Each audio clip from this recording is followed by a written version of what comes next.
All right, good evening, everyone. It's about 5:30, so we're going to get started. Thank you for registering and attending the 2021 Difference Maker $50,000 Idea Challenge workshop series. So this evening, we're going to be talking about identifying problems.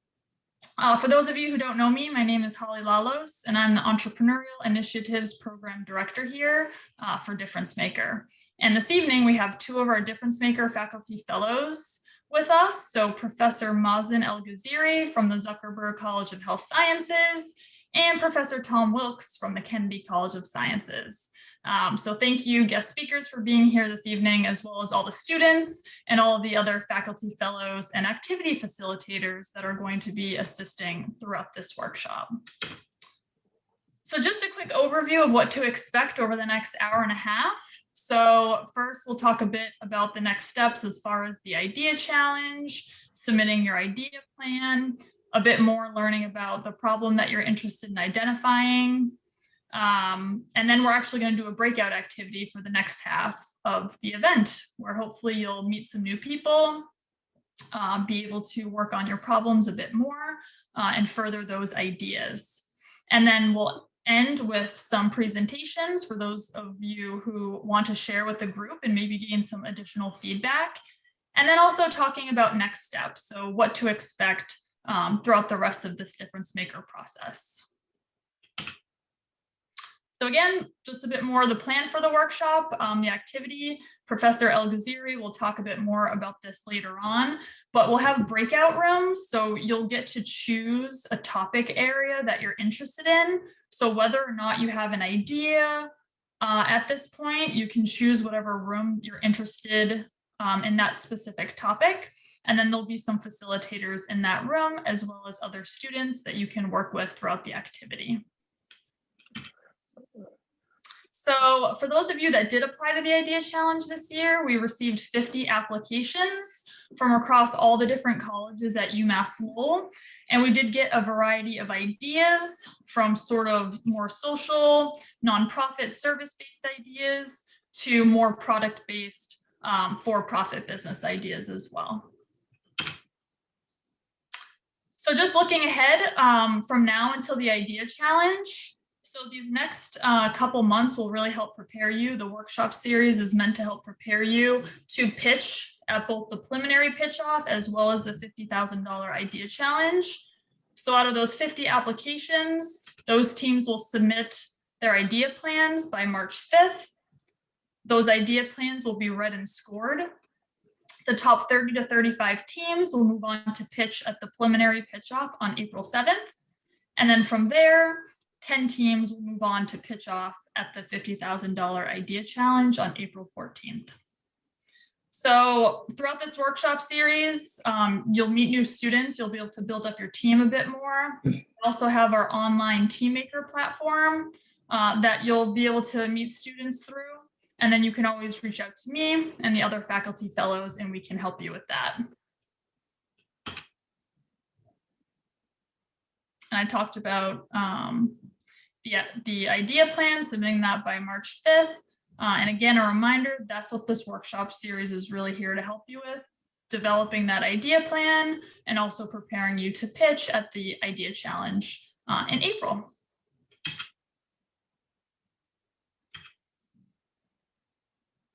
So at this point, I'm going to pass it off to the guest speakers, Professor El-Ghaziri and Professor Tom Wilkes. Good evening, everyone, and thank you very much, Holly, for the introduction. And it's really exciting. This is my 4th year, I think, as a Difference Maker Fellow, and it's always exciting getting to meet the students and know about their ideas as they are progressing to move forward towards the Ideas Challenge. So today, everybody is with us today. We have more than 50 applications, and we have more than 70 plus students in this room. So that's really exciting, more than what we usually have when we are in person, but hopefully we'll be able to have in-person activities sometime soon next year. So what is an idea plan? So an idea plan is a 2 to 3 pages project summary outlining a problem, opportunity, solution, and resources. These are 4 key areas that you need to work on within your team to be able to submit your idea through the portal for the Idea Plan Challenge. So today we're going to focus mostly on the first component, which is the problem that you are addressing. Why is it important and who cares? It is important for you. We appreciate that, we respect that, but why would others care about this problem, and why should you get the money to be able to solve this problem through the opportunity that you're gonna identify with that problem, how big it is, how many will be affected by it, how much, what else, and the solution, which is very creative and innovative and that you're gonna talk about so you can really convince us and the judges about how important this solution is and the resources you need and how you're gonna use this money that you're going to be awarded once you are shortlisted through the semi-finalists to be awarded this amount through the difference maker. So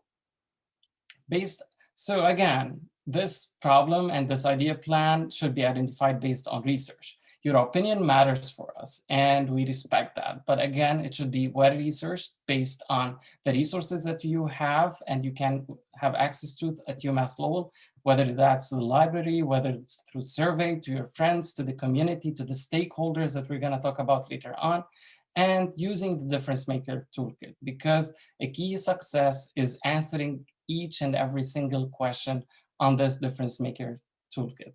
Again, the deadline for submitting your idea plan, as Holly has mentioned, is March 5th. So if you haven't visited yet the website and the platform for the idea plan submission, it's the time to do that, just to explore that and to figure out what are the elements. It is reflective of the idea plan that we are going to share with you throughout this workshop, but get the feel of how that website is operating and functioning. With that in mind, I'd like to move to the next slide where we're going to talk about the problem tonight. So how to clearly state the problem, how significant it is, who's affected by the problem, and why it is important. So at this point, I'm stopping sharing here and I'm gonna share with you another screen where I would like you to go either on your laptop, your phone, your tablet to this website, to slido.com, and use the code DMW1. Okay, let's see. Are you able to see my screen? So again, if you don't mind going to slido.com and using this code, and in few words, like 3 to 5 words, please share with us what makes a good problem statement in your opinion. What are these elements that makes a problem statement really a good seller for an audience or for a group of judges? And again, I wouldn't be able who answered what. It's totally anonymous and it will populate here as a word cloud.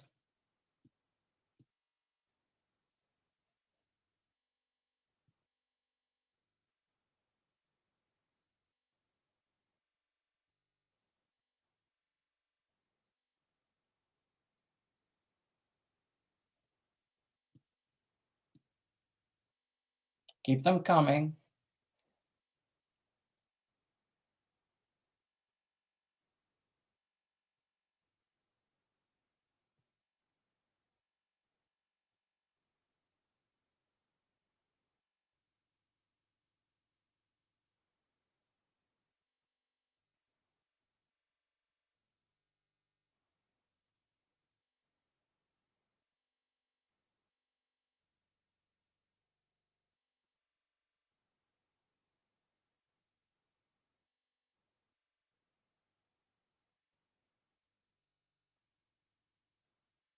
These are all exciting specifics about the good problem statement. So thank you for sharing that. And if you need more time, please let me know and let's keep that flowing because this is really helpful for all the group members here.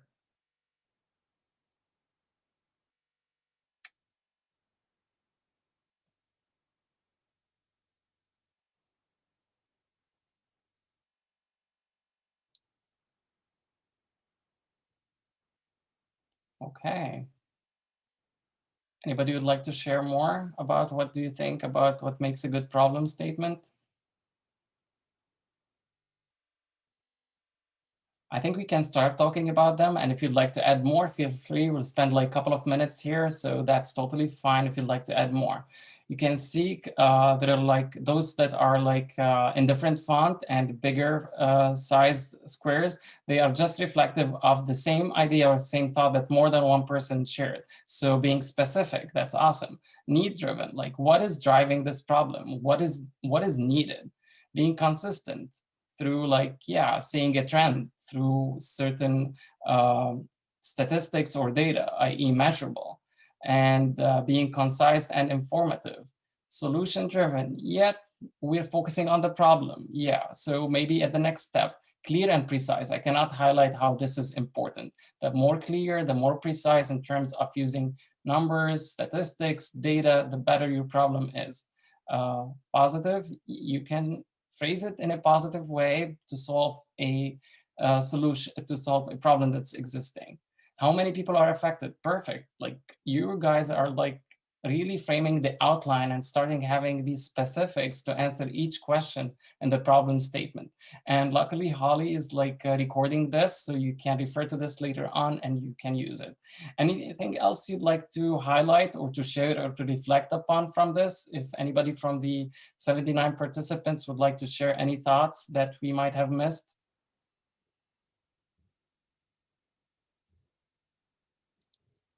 Okay. And I think this will be helpful as you go into your breakout rooms and talk more about it. So I appreciate all the sharing about this. And I can send this list to Holly if you'd like to have it through email as well, but it's being recorded. So I'm gonna stop sharing here and go back to the slides. Let's see. So you shared really important specifics about what makes a good problem. So how significant it is. You talked about how it's affected, who is affected, and why is it important to solve this problem. All of these you highlighted, we're gonna delve more into that. So this is the first workshop today, and we're focusing mostly on the problem. The coming workshops will be talking about the opportunity, the solution, and feasibility and resources. So I won't spend a lot of time there.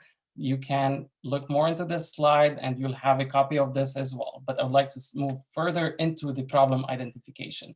So again, just to wrap up, based on your amazing responses that you know a lot already about what a problem is. So a good problem is that matters to you first. You're gonna be passionate about it and you can really have this passion transpire through your presentation, through your idea, that plan that you're submitting, and when you pitch to the judges. So that's how you can reflect why it matters. Typically a problem, it has some social importance, and a problem that maps to difference maker awards as well. How it maps to have social impact, healthier lifestyle, first in the market, innovation about it, and so on, so the students and all the ideas through this workshop today and throughout 50 ideas that are already in the plan to be submitted. So that's really exciting. So take a minute and let's look into this problem statement that was submitted by a successful group. It's called the BioBubbler, who worked on potable water solution for Haiti. So let's spend a minute, read this problem statement, and let me know what stands out for you in this problem statement.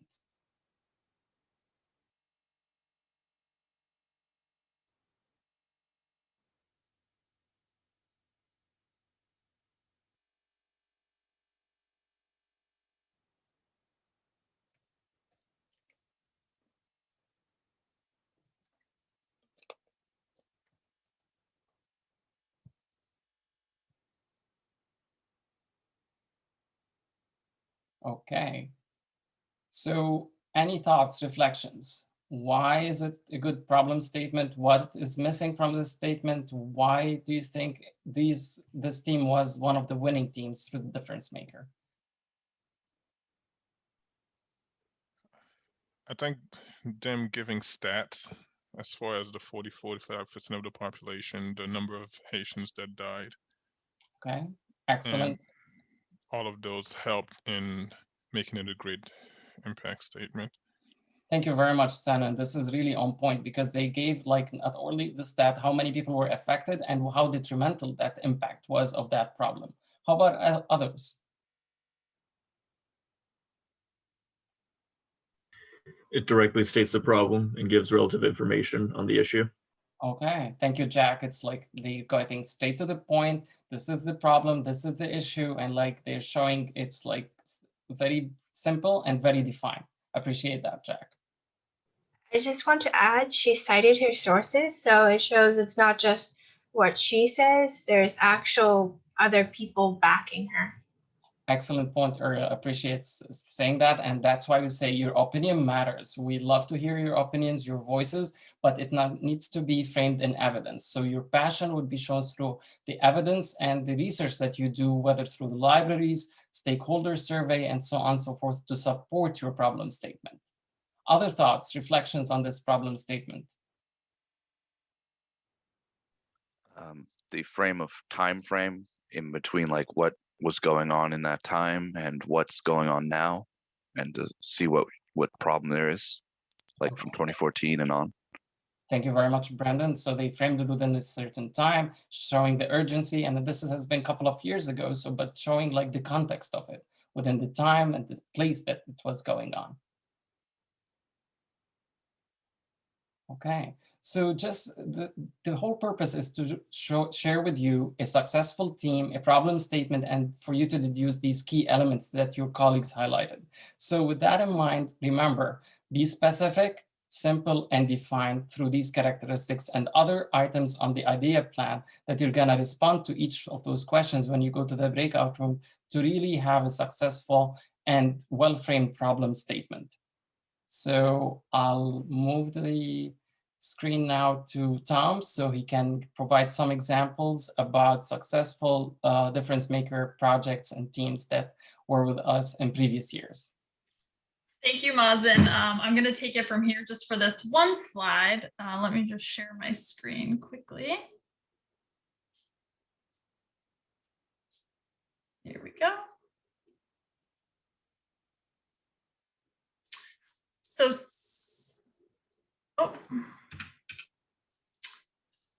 some of you may have heard about SOS, or Support Our Students. It's actually a group on campus. So they submitted to Difference Maker back in 2014, and they were helping to solve such an instrumental problem that UMass Lowell actually took it over and implemented it as part of the university. So this student team saw a problem on university campuses where students were going hungry, because if you commute to campus all day, you're on campus all day, and you might not have access to buying 3 meals while you're on campus. Whereas students who live on campus are required to have meal plans, but then they may go out to eat, they might go home and eat. So then the meals that they've already paid for aren't necessarily being used. So this team pitched to Difference Maker their concrete problem with the statistics, as you can see here. They worked with Difference Maker and throughout the workshops to develop that solution. So they ended up building a web platform with the help of the university, where students could swipe their UMass Lowell ID card to donate meals into a virtual bank. And then students who needed access to those meals could swipe their card and then get meals put onto their card. So the other positive thing to that solution was that it was very discreet. So when they were interviewing students and doing their research, they found that students who were food insecure wanted a discreet way to gain access to food. So again, that's just one example of a problem and a solution that has gone through Difference Maker. And Professor Wilkes, I'll pass it off to you from here. Thanks, Holly. I will share my own screen and make sure I'm sharing the sound. What I'd like to do first is I'm going to talk about a couple of problems where we're going to let the students themselves describe their problem statement. What we're going to do is view a portion of their pitch videos from the Difference Maker pitch off. The first one we'll look at was called the cat mat. It is not a mat for felines, but instead was intended to provide a safe way for patients who are undergoing ambulatory therapy to practice walking on uneven surfaces. So I'm going to start playing the video, and hopefully you'll get both the video and the sound.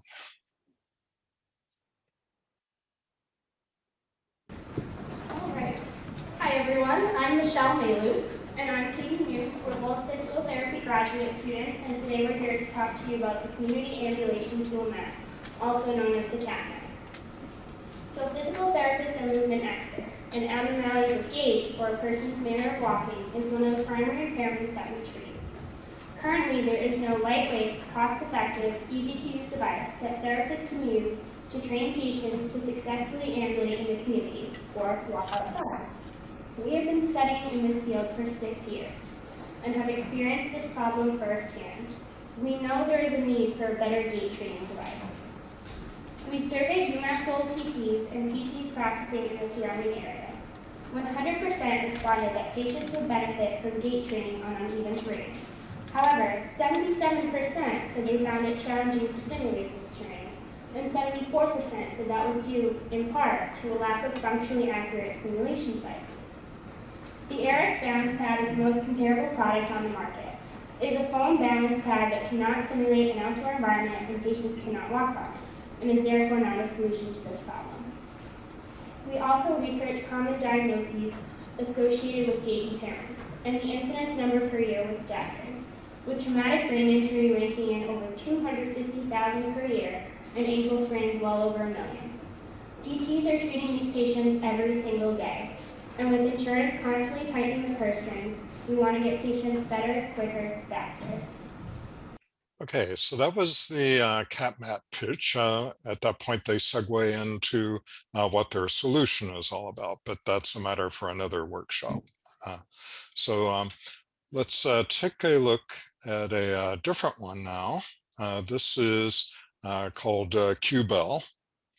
And QBell had to do with the fact that nurses in hospitals and other care facilities tend to get overwhelmed by alarms coming from patient rooms. And due to that, they needed a way to prioritize those. And so again, I'm going to let the students describe it via their pitch video. But one thing about this particular team is it's a really good example of a cross-disciplinary team, and consisted of students from ranging from health sciences through computer science, engineering, and other disciplines. And they were all working together in order to get this one working correctly. So let me switch to the video for you.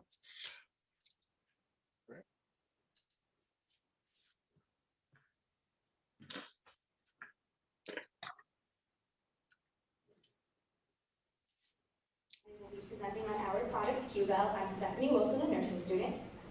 I'm Teresa Fullerton, also a nursing student. And we have Meg Mio and Adriana Campos, 2 other nursing students. And my name is Jeremy Arzuega. I'm a computer science student. We also have Vivian Chow and Gaga, who also has a business and marketing degree.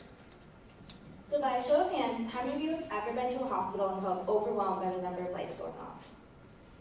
A few of you, okay. So nurses work in this environment on a daily basis, which puts them at an increased risk for developing alarm fatigue. Alarm fatigue is when someone becomes desensitized to frequent alarms. And we found that nurses who experience this are 3 times more likely to commit an error. So this could be a medication error. It could be the wrong med, the wrong dose, the wrong route, and any of these could potentially be fatal to a patient. Alarm fatigue also decreases reaction time, which in turn affects patient satisfaction. And all of this compromises patient safety, which could also harm the nurse and the facility. So all the nursing students work in hospitals in the area. We conducted our own surveys. We asked 68 nurses and aides to take our questionnaire, and we found that the majority of the participants felt like they do experience alarm fatigue. They have problems prioritizing care. They are often overwhelmed and distracted by the call-outs. Right now, the current call-bell system in place is flawed. So this picture on the bottom left is the TV remote, and the red button at the top is how patients call for help. So we believe that this is not user-friendly for all of our patients. It does not help nurses or aides prioritize care. It doesn't tell them what the patient wants, and frankly, it's out-of-date technology. Our solution is queued up. All right, again, they segue at this point into the solution.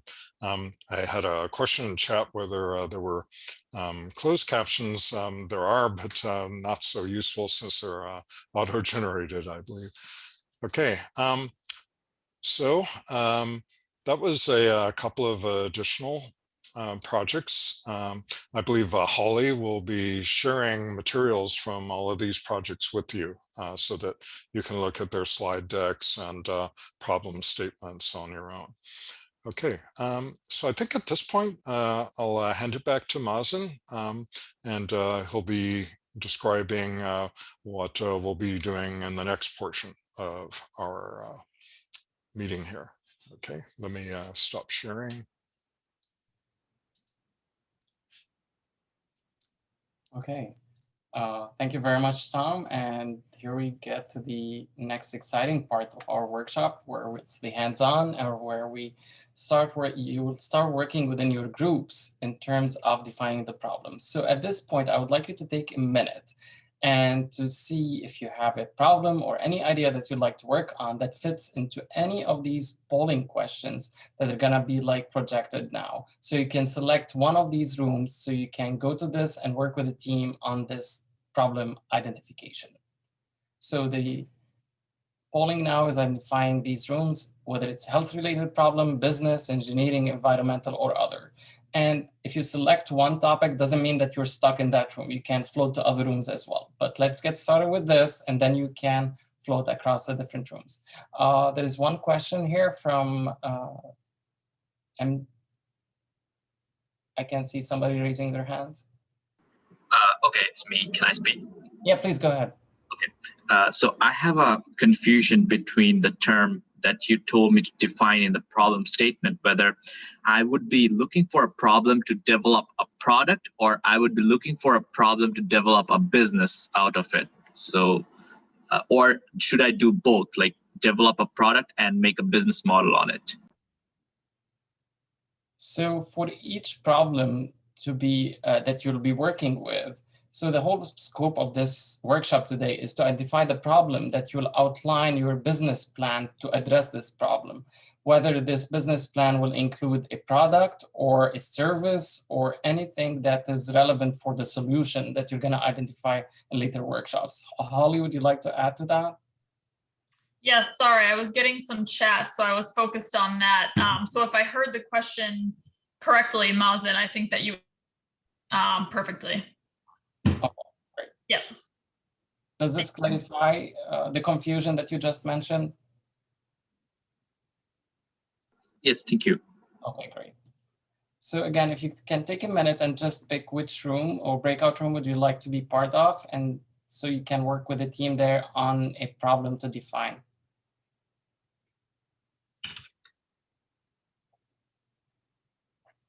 I'd like to check with Cheyenne. How are we doing with the selecting with the polling for the rooms? Are we okay?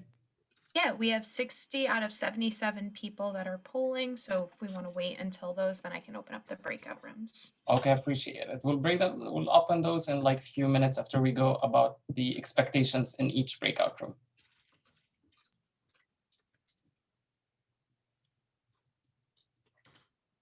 So I think as people are like just thinking and deciding on which breakout room they would like to be part of, I think I can explain a little bit about the expectations.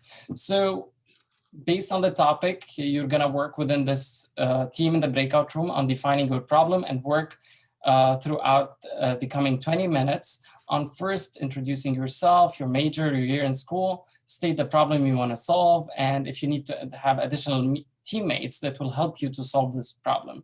If so, what kind of skills or expertise you need? You saw through those examples, like there were some nurses, some engineering students, some computer science. So depending on the problem you want to tackle, and maybe persuade some team members to join you to be part of your team. And then in the next step,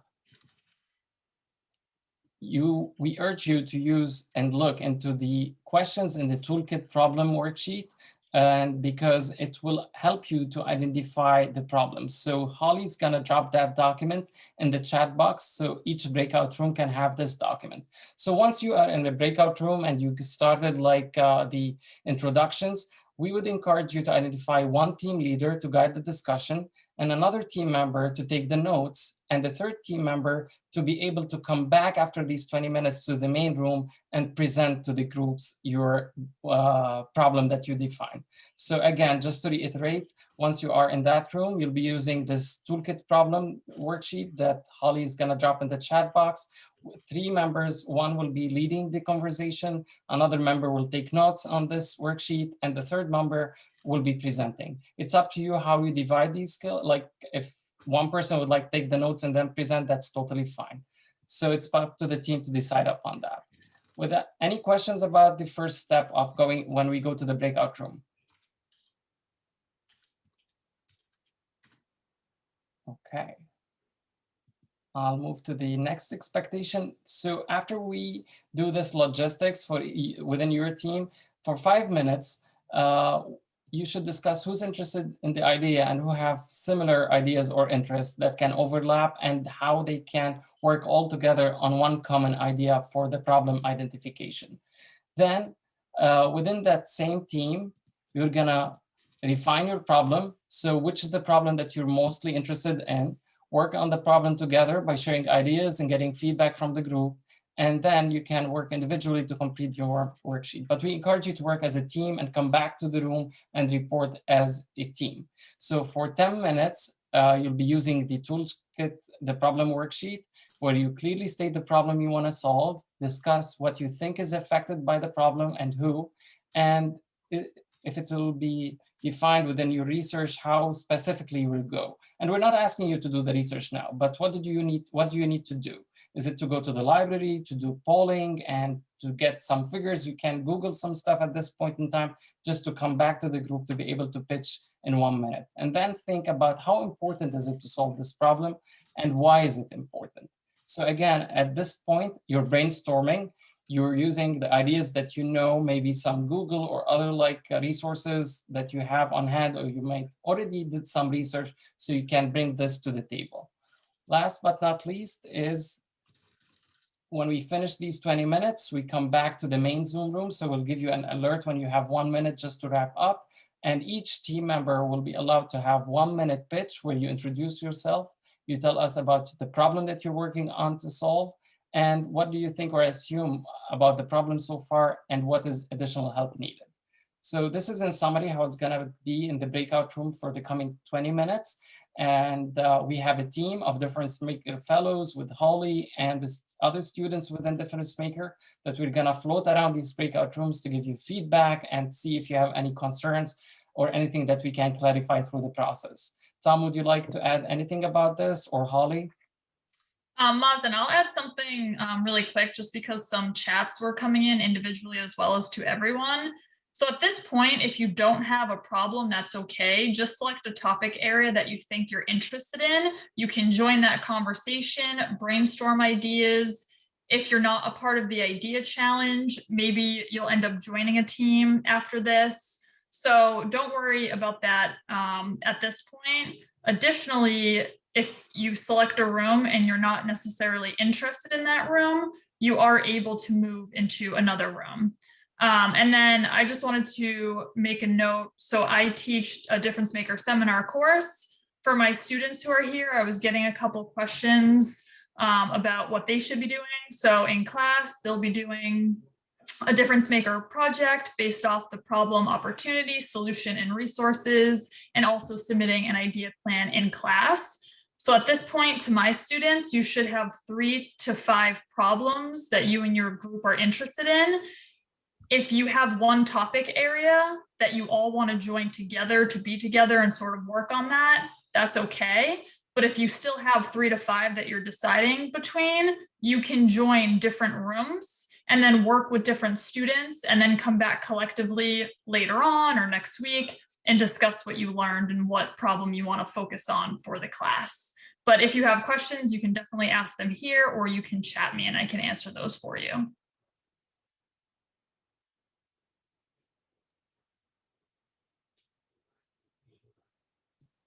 Okay, thank you very much, Holly. I think it's time for us to jump to these breakout rooms that we have already identified. So we'll spend 20 minutes there and we'll come back to this main room in like 20 minutes from now. How does this sound for everyone? Excellent. Okay, let's do this. Hmm. Oh, I think we're all back now, right? Okay, so I was popping in and out of those rooms, and I think there are like great ideas, and great problems that are being defined. And now we are here at the great moment where we'll be hearing from each room, maybe one or more problems, depending if other students would like to share. So any volunteers to be the first student to have like 1-2 minutes max pitch of their problem definition? I guess I'll start it. Go ahead, Brandon, please. All right. Well, one of the things that we talked about in our team was plastics and biodegradable plastics. One of the big things that the group was kind of talking about was the ocean and how it is contributing to a large portion of the effects of marine life and what it's doing to our ability to have a carbon cycle within the oceans. Around 50% of our oxygen comes from it. A large portion of marine life and species comes from it. And in turn, most of the things that we like to do, like survive in this time of climate, has been increasing because of it. And because of the inhibition of phytoplankton and other sources of marine life, it became apparent to my team that the ocean is a major part of our abilities. And without filtration or other methods, it will be not available to us in the near future, as in life will not be sustainable. So that's our pitch of problem. Yeah, just we're going to be trying to find a solution to that, to take plastic out. Okay. Thank you very much, Brandon. And that was very specific in terms of what's going on, what's the problem. And you gave a lot of details about the specifics of who's affected, the marine life, as well as the pollution and its impact. So it's a great start. And maybe with further research, you'll be like solidifying this problem definition as well. But within like these less than 20 minutes, I think you and your group did a great job in terms of defining why this is important, and you captured the audience. Any questions to Brandon before we move to the next volunteer?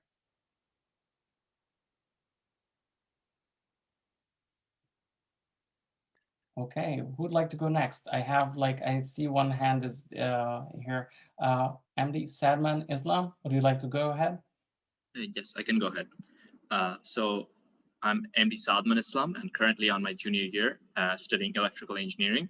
So basically what I have found by scouring through research articles is that business, small and medium scale businesses tend to find it difficult to afford R&D, and it becomes very costly for them to spend in R&D. And it's a slow process in those firms. So what if I were to elaborate the problems, so I would also like to outsource. I'm telling a little bit of my solution here. So I would like to outsource those R&D projects and build a private research and R&D farm where starting from engineering solutions and coming up with new innovations and inventions. Suppose you need a new, suppose tractor was not invented, or you need a new kind of genetic modified crops. So starting from biotech innovations to engineering solutions for sustainable development, we would like to expand and cater part by part, but we would like to start with a engineering product. Yeah, that was basically it. And I would urge other team members, I need team members who are like mechanical, civil, or computer science students, and also from the business administration background. Thank you. Thank you very much for your pitch, MD Sedman. And this is a good start with the problem, but again, try your best. I know it's like so exciting just to jump to the solution and start solving that problem.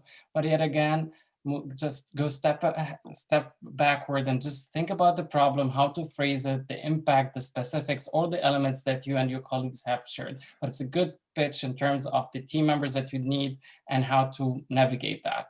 And anybody would like to connect with MD Sadman, please feel free, and we can move to the next student. So I just have a silly question. What is R&D? Is that, are we talking, what is exactly is that? It's research and development. Yeah. Thank you, Shannon, for asking this question. So we'll move to, by order of appearance on my screen, I have Chelsea. She has her hand up. So hi. So my team and I discussed the problem that we've seen risen with international students. The problem we're trying to solve is to equip the students, the international students, the option to live with current UML students. Because as you notice, over the summer or over long breaks, they're the only ones left on campus as we go and spend time with our families. And it's important to solve this problem because it could improve their quality of life and academic performance. It also addresses lack of knowledge on the part of the international student in terms of the environment. And I guess it appeals to the psychological need, which is loneliness. We are social human beings. No one deserves to be alone. So. thank you very much, Chelsea, for sharing that. And it is an issue. I was an international student when I moved to the US, so I can relate to that. And you framed it in really passionate way, but maybe to add to this, to your passion and you're excited about this problem, is to add a little bit of data. Like, what is the percentage of international students that are staying on campus that we need to address? Like, what is the magnitude and the impact of that as well, like loneliness, how much, and that's where through your exercise through this toolkit is to survey maybe to these stakeholders, we call them, talk with them, what are their problems, what are their issues to reflect upon. And anybody else would like to reflect on Chelsea's such problem definition? Yeah, Mazen. So good job, Chelsea. I just chatted to everyone. UMass Seoul actually has an international student office. So I think maybe speaking to them and sort of gathering more data about the amount of international students on campus and maybe current programming in place. And then that will help give you more data as far as your problem, the importance of it, the need for it, and then sort of helping you develop that solution that you talked about, which is living with other students. Yes, ISSO, exactly. Yeah, so I'd say check out their website, set up a meeting with someone. If you need my assistance with that, Chelsea, please reach out to me and I can do an introduction. In fact, in our group, we got a quick number as 7% of undergraduates are international students at UMass Lowell. So. Thank you, Tom, for adding the data and statistics to show how impactful the problem is.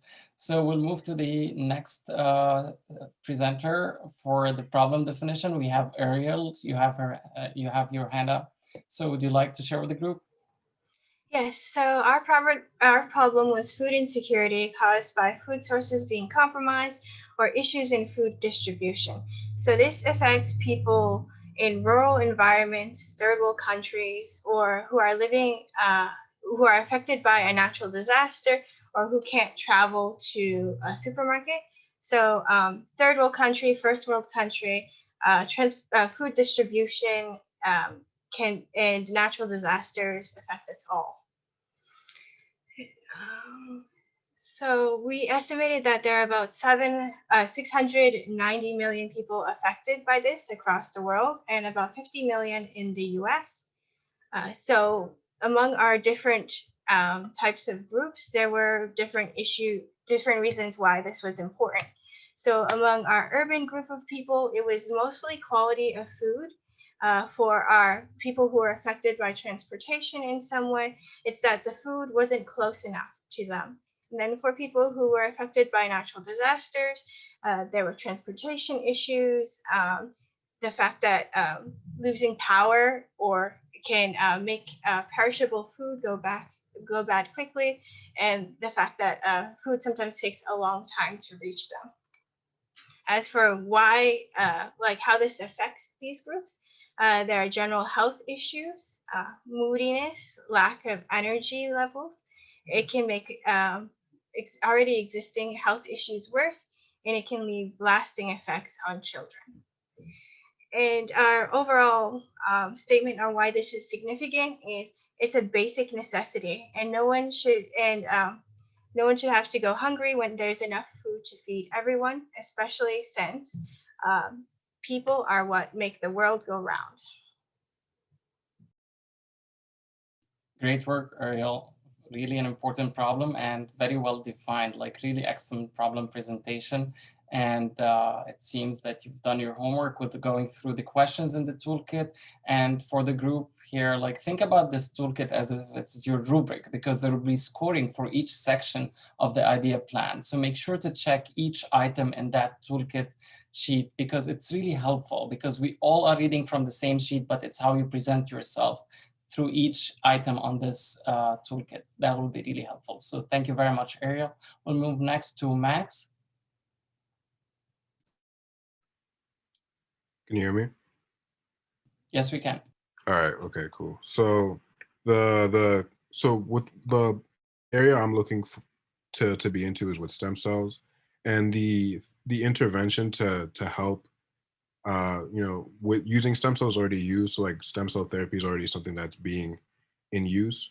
But the problem I'm trying to look for is, stem cells is very broad, and I want to work specifically with muscles, with muscle stem cells, and turning the stem cell from its pluripotent to the eventual whatever muscle cell type that you're looking at is a big problem right now. And using that for things like chronic injury and stuff like that, since a third of all injuries are muscle injuries, and that people typically that have muscle injuries, people that typically have injuries in general, like with long-term chronic pain and stuff like that, it says that clinical studies have revealed that chronic pain as a stress state often induce depression, and that up to 85% of patients with chronic pain are affected by severe depression.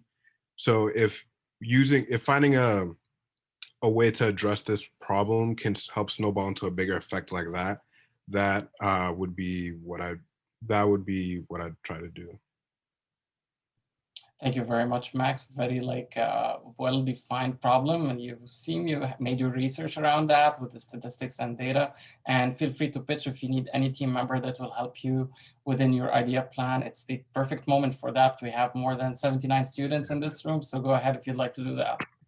Yeah. So in terms of anybody that would like to interested, I'll drop my email. But people that I guess specifics. If anyone has bio, any hardcore science that might be related to this field, with stem cells, like biology, chemistry, anything like that. Maybe people with like a business, business background, or anybody with a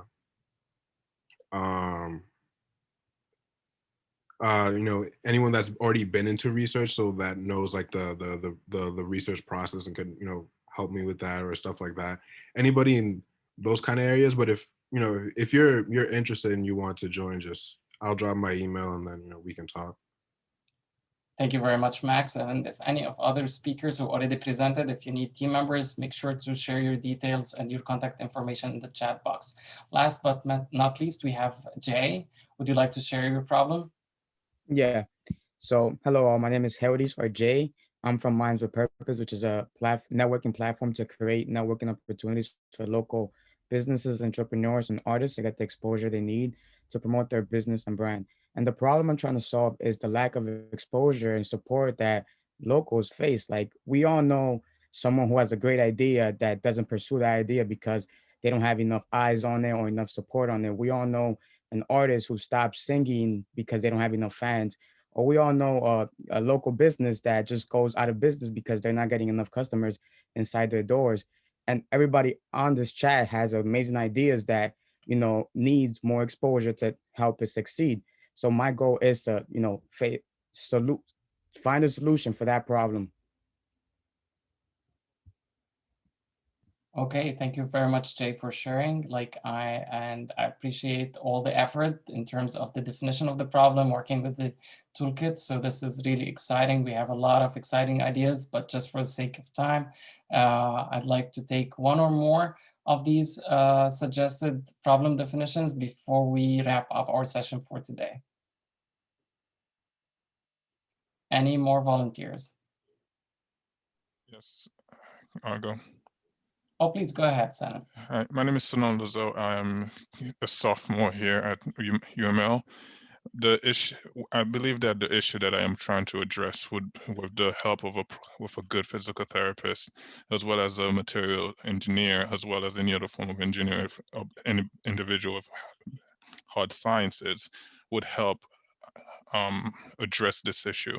The main thing is from bed sores to burns to scars, there's about approximately 6.5 million people in the United States alone that are currently suffering from this, and this costs the country itself approximately $20 billion annually to fix.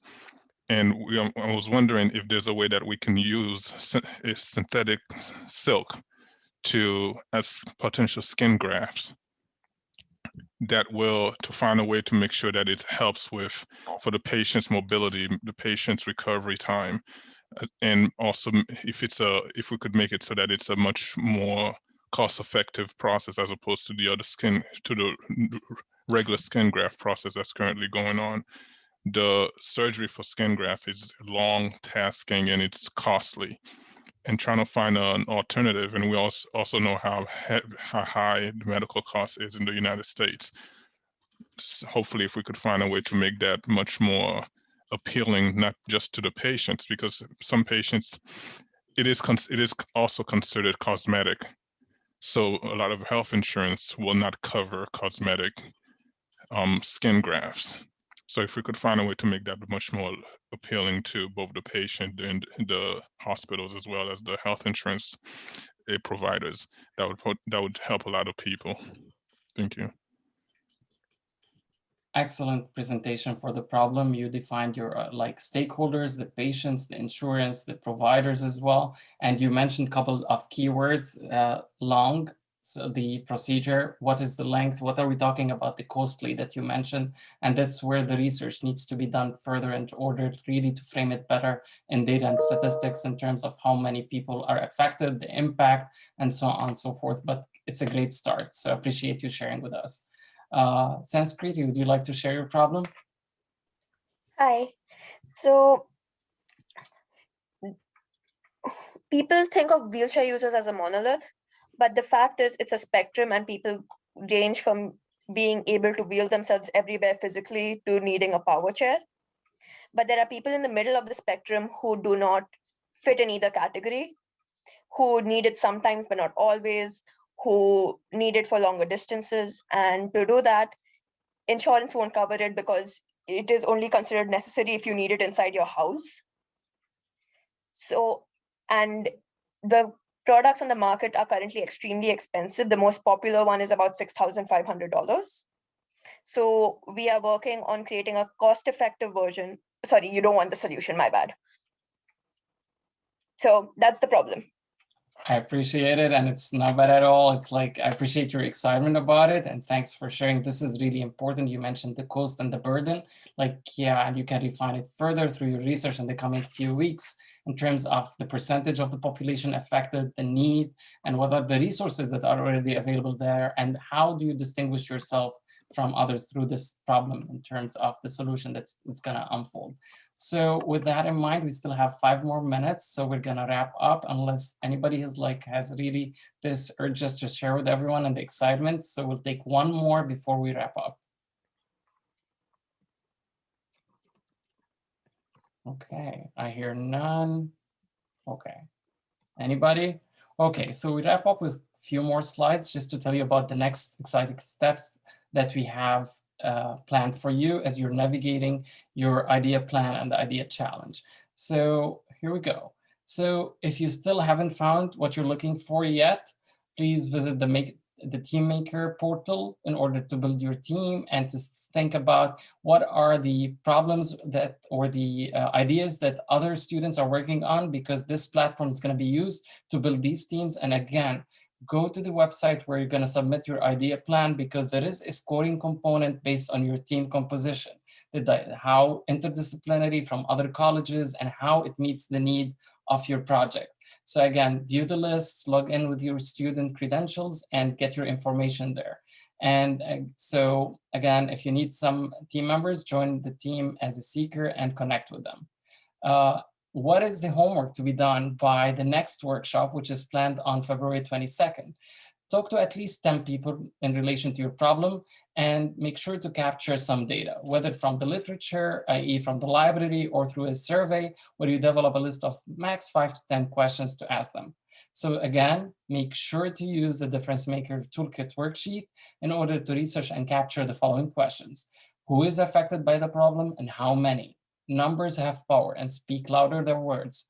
Why is it important to solve this problem?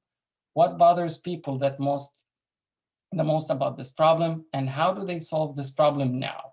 And that will really help you to think how different you are in terms of the solution that you are proposing. Who else attempted to solve this problem, and what were the challenges or barriers for that solution, and how effective are the current solutions or attempts to address this problem?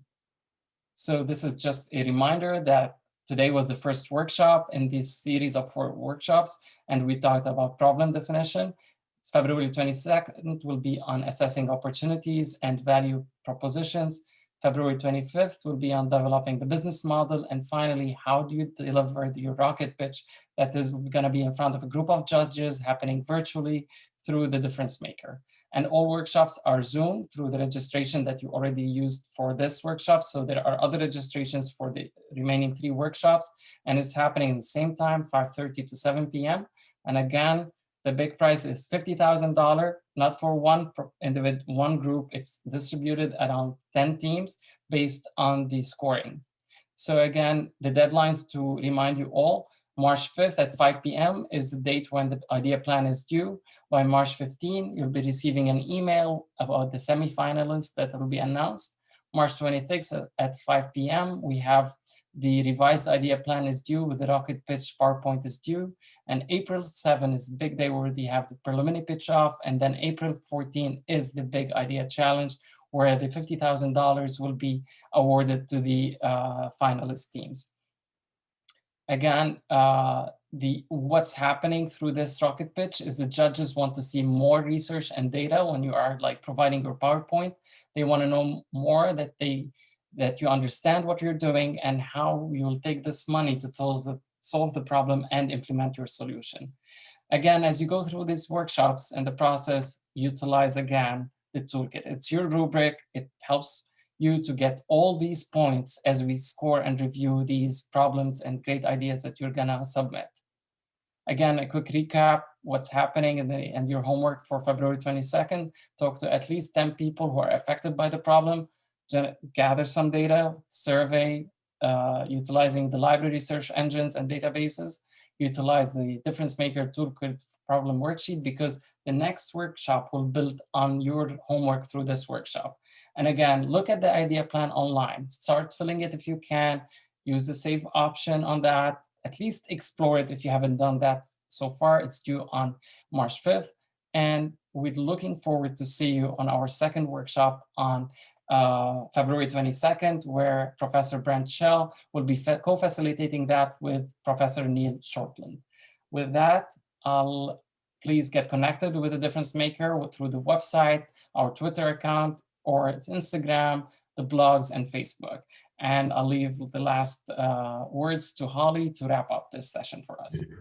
Excellent. Look at that, 7 o'clock right on the dot. That never happens. Oh, it just turned to 7:01. We almost made it. But I do just want to thank everyone so much for coming. I know you're all very busy. I hope that Difference Maker is a fun outlet for you to feel more connected to campus, brainstorm some creative ideas, and also meet new people. So thank you to all the students who are here this evening. A lot of our faculty fellows came this evening to help with the activities, which of course we, excuse me, always really appreciate their time. So for all the fellows who are here with us this evening, Kevin Willett, Carter Keogh, Kalia Wolkowitz, our two facilitators, Mazen El-Ghaziri and Tom Wilkes, and Rachel Mansfield, and then Tom O'Donnell was here as well. Am I missing anyone for fellows? I think that was everyone that I saw. And then our co-op students who were here helping as well. Adam, Yeharn, Victor, and Lena. So we couldn't keep Difference Maker afloat and support all of you awesome students without the help of all those people that I just mentioned. So before we go, are there any last questions we can answer for anyone? Just a quick question on Yes. the research. So what if we conduct more into primary research where it's where you fill out surveys from yourself? Are you able to use that instead from like other statistics online? So I think I might have been breaking up a little bit, but was the question, can you use surveys as well as research engines online? No, sorry. So when you're conducting research, will we be able to use like surveys, like focus groups and interviews instead of like secondary research, such as like online resources? Yeah, so I would urge you to use both, but definitely interviews, focus groups, talking to people who you think will be the customers, the users of your product or service. So that's what the judges really want to see, is that you're researching online, sort of seeing what's already out there, but also talking to people who may be specifically affected by your problem. Okay, all right, thank you. You're welcome. Any other questions? All right, so I'll stick around here as everyone logs off in case there are any last questions that anyone decides they want to answer. And with that, again, I want to thank you all for being here this evening. Hopefully I will see you on Monday at the next workshop. So thank you all and have a great evening. Thank you all. Thank you, Holly. Thank you.